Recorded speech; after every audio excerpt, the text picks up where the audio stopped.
계속해서 중요한 어떤 그 재앙의 첫 세 가지 재앙을 받고 오늘 네 번째 재앙.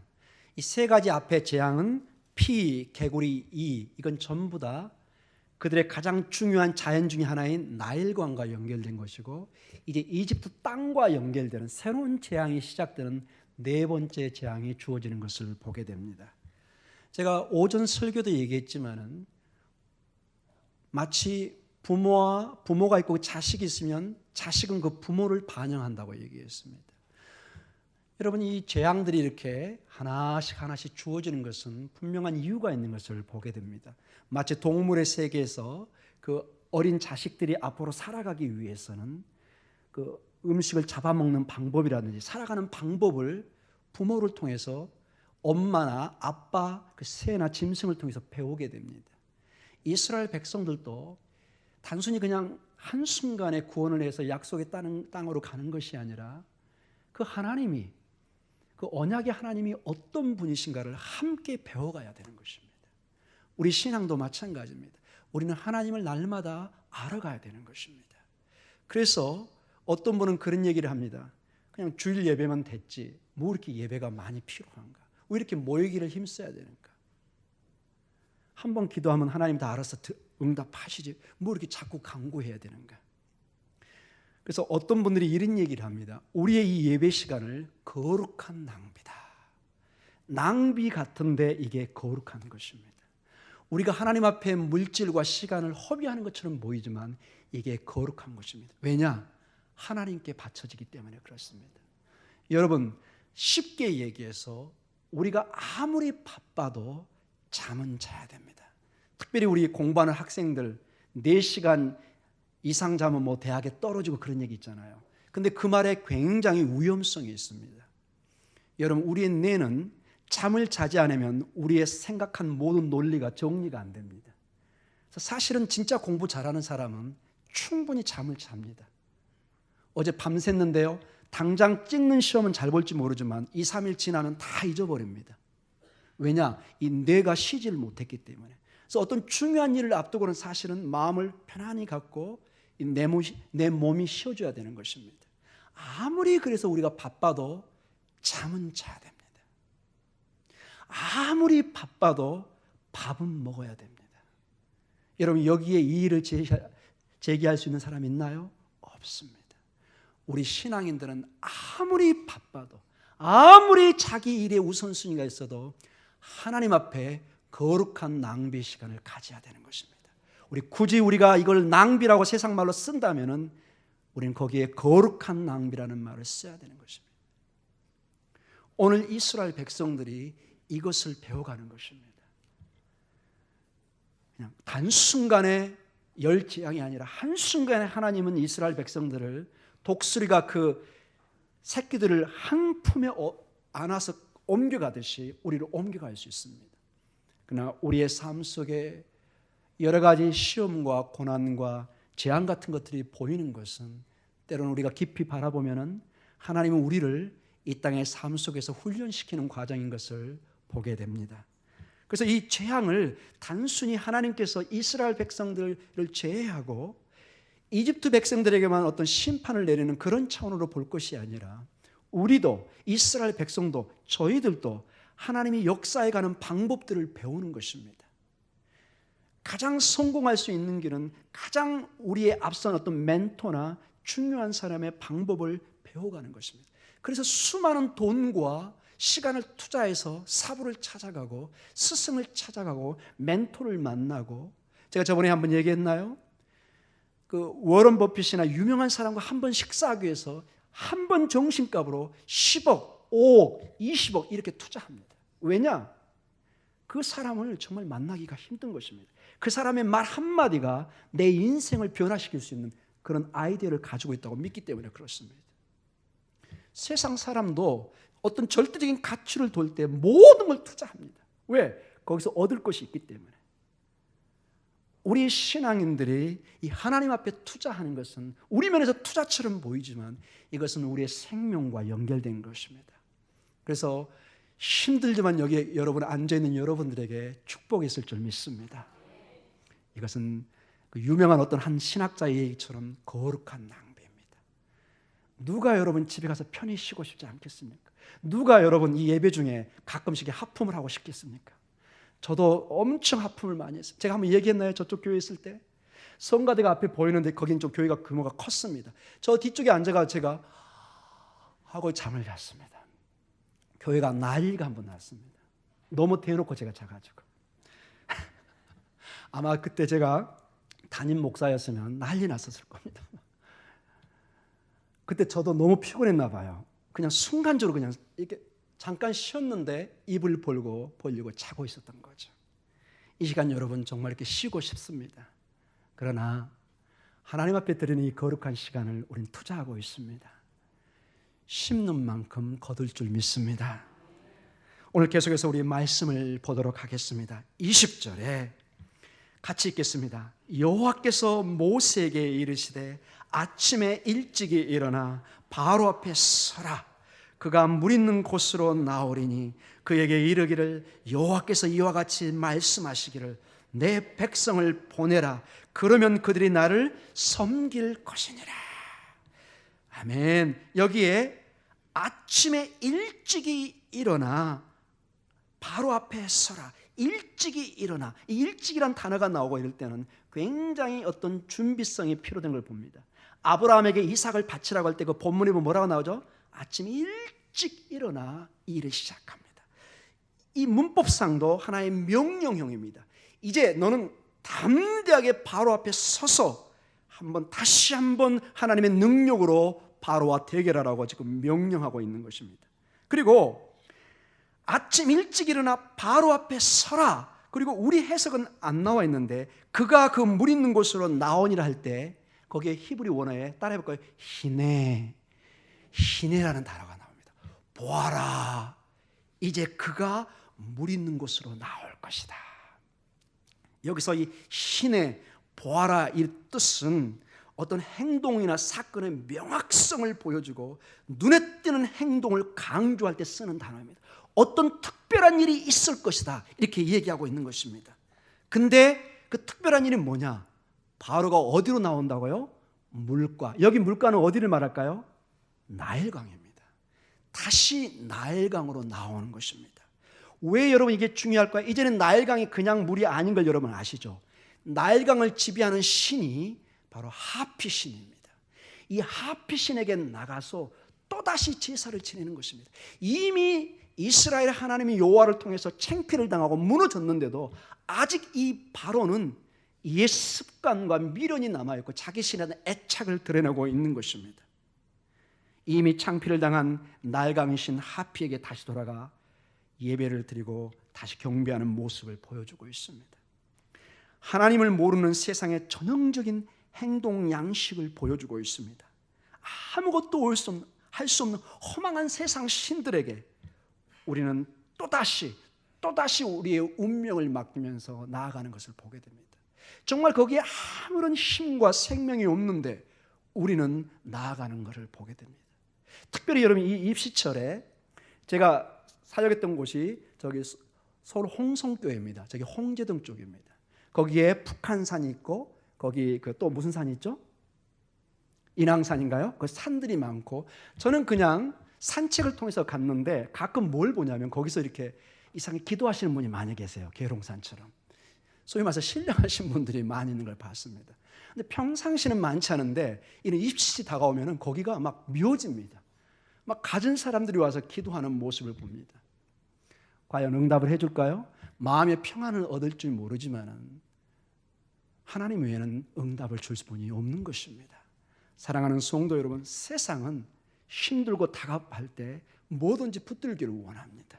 용왕산이 여기 와서는 혹시 누가 기도하는지 모르겠는데 이름 자체가 굉장히 신령해서 제가 가끔 좀 놀라긴 합니다. 용왕산. 그래서 무슨 용이 있는가 싶기도 한데 제가 한번 유심히 살펴보겠습니다. 기도하는 분 계시는지. 사랑하는 성도 여러분, 우리는 세상의 사람들처럼 이 바로처럼 이미 창피당하고 하나님께 심판받은 그 하피신에게 돌아가는 그런 어리석은 일은 하면 안 될 줄 믿습니다. 우리는 오직 우리가 돌아가야 될 곳은, 우리가 붙들어야 하는 것은 하나님밖에 없는 것을 누누하게 여기서 보여주고 있는 것입니다. 이것을 보면서 이스라엘 백성들은 명확하게 보는 것입니다. 나의 신이 아니라 여호와 하나님, 아브라함과 이삭과 야곱의 하나님 앞에 가야 된다는 것을 똑똑히 보고 있는 것입니다. 사랑하는 성도 여러분, 21절을 우리가 같이 읽도록 하겠습니다. 네가 만일 내 백성을 보내지 아니하면 내가 너와 내 신하와 내 백성과 내 집들의 바리떼를 보내니 애굽 사람의 집집에 바리떼가 가득할 것이며 그들이 사는 땅에도 그러하리다. 여기 보면 백성과 집들에 뭐가 많죠? 바리떼가 가득합니다. 자, 여러분 한 가지 참고해야 될 게, 우리 성경은 굉장히 번역이 잘 된 성경입니다. 그러나 이거는 어쨌든 번역된 것입니다. 왜 제가 이런 얘기를 하냐면, 히브리 원어를 다른 언어로 번역한다는 건 굉장히 어려울 때가 많습니다. 특별히 여러분 저번 주에 얘기했던 이도, 캔이라는 단어인데 이게 정확히 어떤 곤충이 잘 모른다고 그랬죠. 이일 수도 있고 또는 모스키토, 모기일 수도 있고 또 구더기일 수도 있고 날아다니는 어떤 무는 파래일 수도 있고, 오늘 여기에 나와 있는 이 파리떼도 아로브라는 단어를 쓰고 있는데 명확히 이것이 무엇인지는 잘 모릅니다.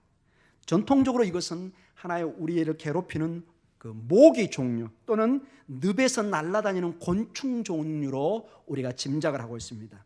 모기나 늪의 곤충이나 여러 가지인데 우리 성경은 뭘로 번역했죠? 파리떼로 번역했습니다. 저는 이것이 또 가능하다고 봅니다. 그러나 이 원어에는 정확하게 이것이 무슨 곤충인지는 명확하지는 않습니다. 여하간 사람들을 굉장히 괴롭히는 늪의 곤충인 것을, 날아다니는 곤충인 것을 알 수가 있습니다. 이 파리떼는 직접적으로 이집트의 신인 케프레라는 신과 연관되어 있습니다. 한번 사진 한번 볼까요? 제가 돌리겠습니다. 이런 식으로 여러분 어떻게 생겼죠? 이게 날아다니는 비틀, 풍뎅이 모양을 하고 있습니다. 한번 봐보세요, 여러분. 여기 뿌리가 있고 이게 풍뎅이 모습이죠. 이거 비틀이라고 그러는데, 여러분 비틀지 아시죠? 그 비틀과 비슷한 겁니다, 여러분. 이것이 이런 식으로 여러 부조나 여러 이집트에 보면은 이 이집트에서 하나의 그 뭐라 할까요? 부활을 상징합니다. 여러분 이게 여러분 이 비틀, 이 풍뎅이가 뭘 위에 딱 있죠? 태양 같은 둥그런 위에 있죠. 이게 태양입니다, 여러분. 원래 여러분이 이 말동굴이라고 그러나요, 우리말로? 소똥이 있으면 이걸 막 말고 지나가고 우리 어렸을 때 막 잡았던 흔적이 있습니다.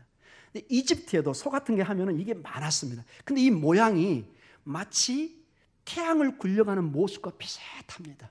이 말똥이 이걸 막 몰아가면서 나중에 자기 집으로 이 음식을 가져갑니다. 이것은 마치 이 케프르 신이 태양을 이렇게 움직여서, 여러분 낮에는 태양이 떴다가 밤에는 또 어떻게 되죠? 저 안에 들어가죠. 그 다음에 그 아침에 다시 떠오르죠. 모든 죽음과 다시 부활을 상징하는, 이집트에 있어서는 중요한 신이었습니다. 이 케프르 신이.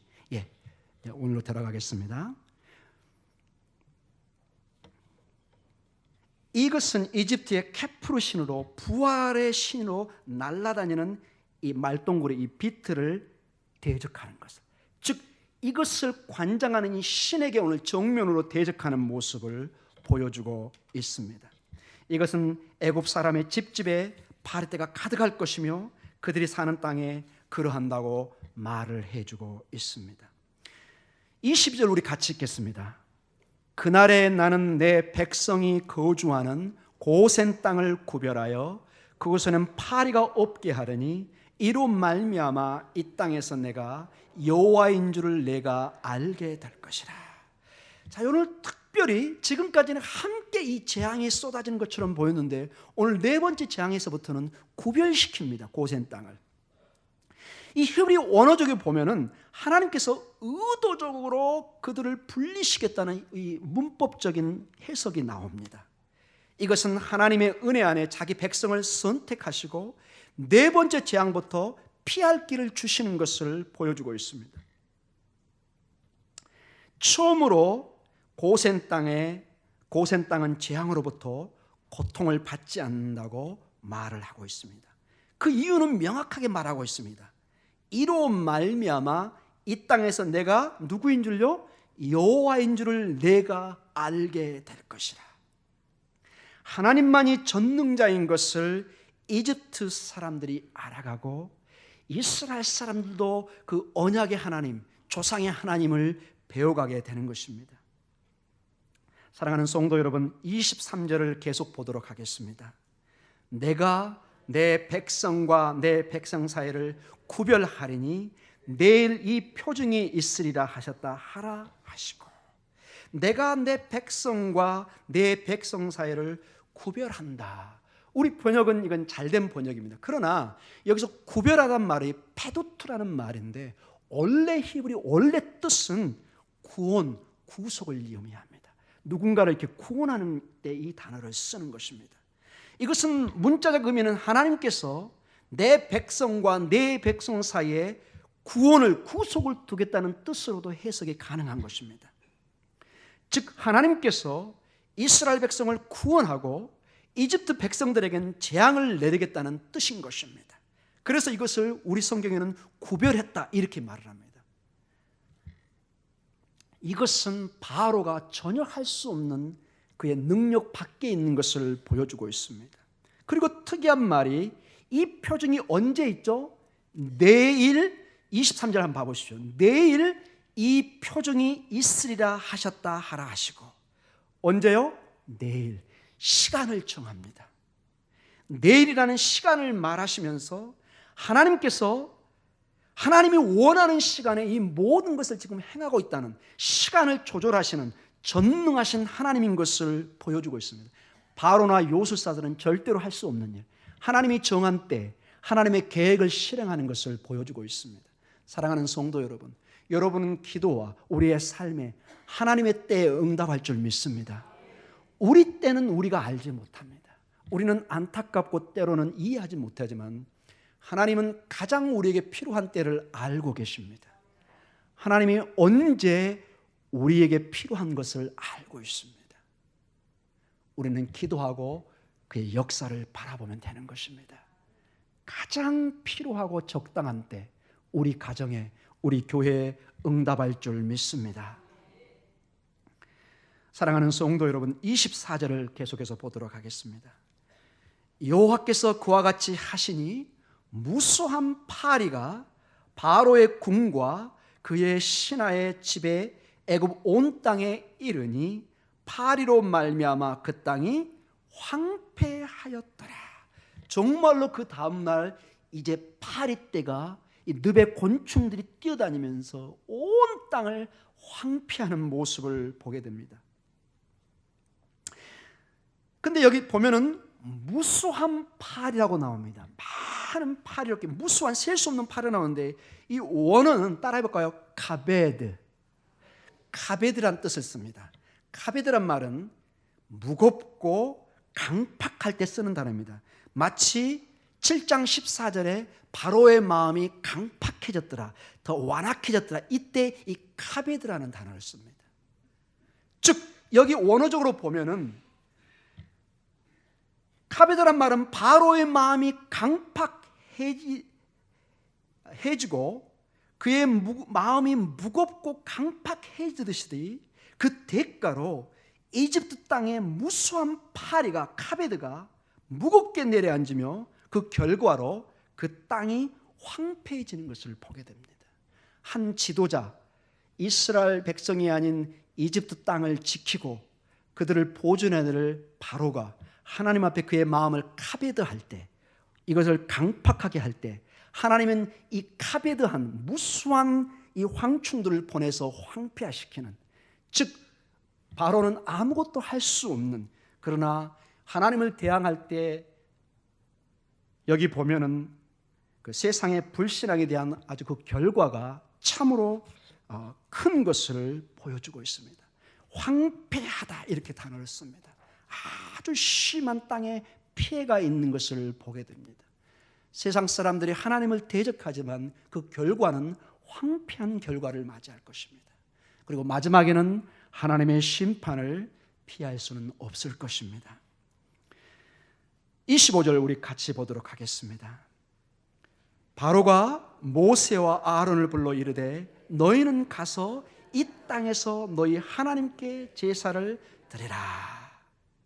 여러분 여기서 보면은 더 이상 바로는 그 전에 그들의 요술서나 마술사를 불러서 같이 이 일을 해결하려고 하는 것이 아니라 이제 너무 놀래가지고 마술사나 요술에게 묻지도 않고 바로 제사 지내는 것을 허락합니다. 그리고 그 한계를 놀랍게도 명확하게 칩니다. 어디에 가서 제사를 지내라고 그러죠? 이 땅, 어디를 말할까요 여기서? 숙제 내겠습니다. 이 땅이 어딜까요? 이집트 땅입니다. 여러분. 이집트 저 밖으로 나가지 말고 여기 이집트 땅에서 제사를 지내라고요. 한마디로 이겁니다. 봐주는 것처럼 멀리 가지 말고 뭐 이렇게 고생해서 멀리 가네. 가까이에서 땅 여기서 너네 제사 지내라. 굉장히 호의를 베푸는 것처럼 얘기합니다. 그러나 깊은 내면에는 그는 아직도 이스라엘 사람들을 그의 통제 속에 넣고 싶은 그런 마음이 담겨 있는 것을 볼 수가 있습니다. 이스라엘 백성들이 나중에 보면 3일길을 나와 있는데 이 광야에서 3일길은 딱 어떤 나라를 도망칠 수 있는 거리입니다. 여러분. 그 거리를 못 가게 합니다. 여기서 해라 이렇게 이야기합니다. 그리고 이 바로가 쓰는 단어가 아주 특이합니다. 너희 하나님, 여기서 원어는 엘로힘이라는 단어를 씁니다. 이 엘로힘은 하나님의 이름도 되지만 일반적인 신들의 이름입니다. 엘로힘. 창세기 1장에 보면 이런 말이 있습니다. 베레시트 바라 엘로힘 에타 셔마임 에타 에레치 이렇게 나옵니다. 태초에 하나님이 천지를 창조하는데 그 하나님이 엘로힘으로 나옵니다. 여기서도 엘로힘으로 나옵니다. 마치 하나님을 인정하는 것처럼 보이지만은 의도적으로 한 단어를 피합니다. 언약의 하나님, 요드헤이 바브헤이, 그 여호와 하나님을 쓰지 않습니다. 여기서. 왜냐? 이 바로의 깊은 마음에는 이스라엘의 언약의 하나님을 인정하고 싶지가 않은 거예요. 그냥 일반적인 신의 이름을 붙이고 있는 것입니다. 아직도 그의 마음이 강팍해서 여호와 하나님 앞에 열려있지 않는 것을 보여주고 있습니다. 26절을 계속 보도록 하겠습니다. 같이 읽겠습니다. 시작. 모세가 이르되 그리함은 부당하나이다. 우리가 우리 하나님 여호와께 제사를 드리는 것은 애굽 사람이 싫어하는 바인즉 우리가 만일 애굽 사람의 목전에서 제사를 드리면 그들이 그것을 미워하여 우리를 돌로 치지 아니하리까. 여러분 특이한 현상이 나오죠. 제사를 지내라고 허락을 하는데 모세가 뭐라고 그러죠? No! 히브리 말로 굉장히 강한 단어가 씁니다. 못합니다. 안 한다고 합니다. 여러분 모순되지 않아요? 좀 하라고 해주는데 안 하겠다고. 이게 무슨 말입니까 여러분? 이것은 여러분이 이 당시의 이집트 배경을 잘 이해하셔야 됩니다. 여러분 이스라엘 사람들이 지금 가서 뭘 하겠다는 거죠? 제사를 지내겠다는 거죠. 여러분 고대의 제사는 반드시 짐승을 잡아야 됩니다. 근데 그 짐승 중에 하나가 소를 잡아야 됩니다. 근데 이 이집트에서 소 같은 이 동물은 이집트의 가장 큰 신 중에 하나입니다. 그래서 여기 현상의 내용을 보면은 이 소를 잡아서 제사를 드리면 사람들이 뭘로 쳐서 죽인다고요? 돌로 쳐서 죽인다고 합니다. 바로는 기가 막힌 생각을 하고 있는 것입니다. 너네 제사 지내봐라. 그리고 만약에 너희가 여기서 소를 잡으면 우리 백성들은 너를 돌로 쳐서 죽일 것이다. 이런 마음을 가지고 있는 것입니다. 여러분 그런 거 한번 생각해 보셨습니까? 이 바로가 잔머리는 기가 막히게 돌아가는 그런 왕이었습니다. 이집트 문화에서는 이스라엘 백성들이 제사 드리려고 하는 짐승 중에서 신으로 모시고 섬기는 동물들이 있었습니다. 예를 들어 소 같은 것입니다. 그런데 이것을 어기면 이집트 사람들은 크게 노하고 혐오스럽게 생각해 아주 신성모독으로 생각해서 돌로 쳐서 죽이기도 했습니다. 아마도 바로는 이것을 예상하고 지시했는지도 모릅니다. 이런 얘기입니다. 결국 너희는 나를 섬기지 않으면 너희들은 결국 죽을 거야. 너희에게는 희망이 없어. 이렇게 얘기합니다. 이제 결론적으로 말씀을 마치도록 하겠습니다. 사랑하는 성도 여러분, 오늘 이 본문의 말씀에 처음으로 하나님께서 히브리 민족과 이집트 사람 사이를 구별하는 모습을 보게 됩니다. 다시 한번 읽겠습니다. 22절과 23절을 우리 같이 읽도록 하겠습니다. 시작. 그날에 나는 내 백성이 거주하는 고센 땅을 구별하여 그곳에는 파리가 없게 하려니 이로 말미암아 이 땅에서 내가 여호와인 줄을 내가 알게 될 것이라. 내가 내 백성과 네 백성 사이를 구별하리니 내일 이 표징이 있으리라 하셨다 하시고. 아멘. 처음으로 이 재앙 가운데 이제 하나님께서 구별하기 시작합니다. 구별돼서 재앙으로부터 이스라엘 백성들은 구속되고 이집트 백성들은 그 재앙에 황폐화되는 모습을 보게 됩니다. 이것은 초기에 이미 하나님께서 이스라엘 백성들을 이방 백성들로부터 구별된 민족인 것을 보여주고 있습니다. 특별히 신명기 10장 15절에는 명확하게 이 내용이 나와 있습니다. 같이 읽겠습니다. 여호와께서 오직 네 조상들을 기뻐하시고 그들을 사랑하사 그들의 후손인 너희를 만민족에서 택하였음이 오늘과 같으니라. 아멘. 그들이 무슨 사랑스러워서 아무 조건이 아니라 하나님이 그냥 사랑으로 그 민족을 선택하셨습니다. 계속해서 하나님께서는 이스라엘 민족을 선택해서 하나님의 소유가 되게 하고 제사장 나라가 되며 거룩한 백성이 되게 하는 말씀을 분명히 계시하고 계십니다. 출애굽기 19장 5절과 6절에 명확하게 이 내용이 나와 있습니다. 같이 읽겠습니다. 시작. 세계가 다 내게 속하였나니 너희가 내 말을 잘 듣고 내 언약을 지키면 너희는 내 모든 민족 중에서 내 소유가 되겠고 너희가 내게 대하여 제사장 나라가 되며 거룩한 백성이 되리라. 너는 이 말을 이스라엘 자손에게 전할지니라. 아멘. 그들을 구원하셔서 출애굽시켜서 하나님의 소유가 되게 한다고 합니다. 특별히 이 5절에 내 소유가 되겠다 하는 이 말은 굉장히 특별한 말을 쓰고 있어요. 우리 따라 해보겠습니다. 세귤라. 히브리 원어에 세귤라라는 단어가 나옵니다. 이 세귤라는 단어는 내 귀중한 보물이라는 뜻입니다. 너희는 나의 가장 precious treasure, 가장 소중한 보물이다. 이렇게 표현합니다. 사랑하는 성도 여러분, 이런 표현은 고대 세계에 전혀 표현이 되는 내용이 없습니다. 모든 고대 세계 신들이나 나라는 이 백성들을 억압하고 세금을 걷고 노동력을 착취하는 그 목적이 주 목적입니다.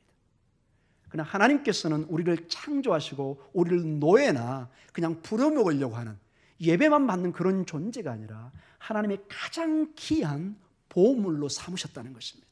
아멘. 마치 여러분의 자녀들이 여러분의 보물과 같은 것 똑같습니다. 부모와 자식 간의 관계를 보면 하나님과 우리 관계가 정확하게 제가 보인다고 몇 번을 얘기했습니다. 여러분이 여러분의 자녀에게 갖는 그 애틋한 마음이 하나님이 우리에게 갖는 마음입니다. 성경은 더합니다. 여러분이 자녀를 생각하는 그 마음보다 하나님의 마음은 훨씬 뛰어납니다. 우리는 아무리 마음이 있어도 외국에 나가 있는, 지방에 가 있는, 내 집에서 떨어져 있는 가족을, 내 자녀를 돌볼 수는 없습니다. 그러나 하나님은 가능하십니다. 아멘. 이제 그분에게 우리는 맡겨야 됩니다. 우리는 기도하고 하나님이 내 자녀를, 내 가족을 붙드시는 그런 놀라운 일이 있도록, 그래서 제사장 나라가 되게 하고 거룩한 백성이 되게 하는 이 놀라운 축복을 누리시기를 축복하며 기도합니다. 신약에 와서 이 내용을 좀 더 명확하게 베드로 전서에 묘사하고 있습니다. 베드로 전서 2장 9절에 기가 막힌 내용이 나옵니다. 같이 읽겠습니다. 그러나 너희는 택하신 족속이요 왕 같은 제사장들이요 거룩한 나라요 그의 소유가 된 백성이니 이는 너희를 어두운 데서 불러내어 그의 기이한 빛에 들어가게 하신 이에 아름다운 덕을 선포하게 하려 하시니라. 아멘. 여러분, 이 베드로 전후서가 쓰여질 때는 굉장히 핍박에 심했던, 예수님을 믿으면 목숨을 내놔야 되는 그런 상황 속에 있었던 그때였습니다. 마치 이 출애굽의 과정과 비슷합니다. 하나님의 그 능력과 하나님의 그 언약을 선포하면 바로에게 죽는 그런 상황과 비슷했습니다.